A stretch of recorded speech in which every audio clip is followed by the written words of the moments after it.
وأنت في عيون الشعر واحة، وللأدب معنى، كتبت أجمل معاني الشعر، وأنت درة الكلام، وزدت الشعر بيانا وعطرا وهمسا، وفاح العطر ألوانا.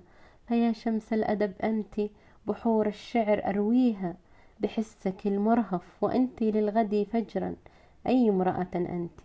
هل أنت من وحي الخيال، أم أنك ذاك الجمال المنسي خلف أسس معاني الكلام؟ قولي لنا كيف الشعر ينعاك، ويا مريم يا نور الشمس وضوء القمر أنت، وأنت حس هذه الأرض، وأنت ذاكرة السنين والذكرى حين العمر يخذلنا.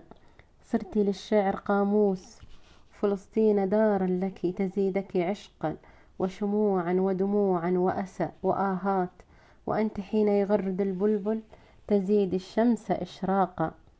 تملين الكون ألحانا يا مريم يا ابنة تلك الأرض التي ارتويت من ينابيعها، واكتويت بفراق محطاتها الكثيرة التي لا تنتهي. كتبت الشعر حروف وصار الحرف دستورا، كتبت يا الألم حبا وصار القلم لك روحا، جعلت الأوراق همسة وزدت الشعر جمالا، فاسقي المدى عطرا وأروي الأرض ينبوع، وخضرة من ينابيع بساتين شعرك.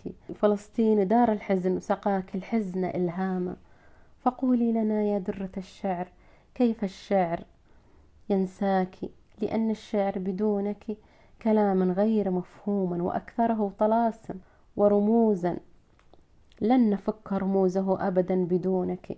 وأنت شمس هذا الشعر، وأنت للمدى عبقا، فهيا صيغي لنا حروف الشعر وأبجدياته نورا، لأنك أنت حدود الشعر، فأنت كل شيء فيك يعرفك، حتى الشعر والأوراق والأقلام تذكرك.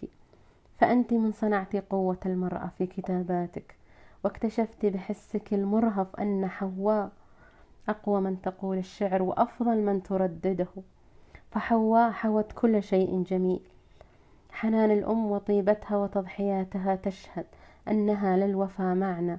وأنت بسحر البيان زدت الوجد إيمانا، سكبت الشعر دموعا وفاض الدمع انهارك، كتبت الشعر بمخيلتك وصار الشعر مفهوما.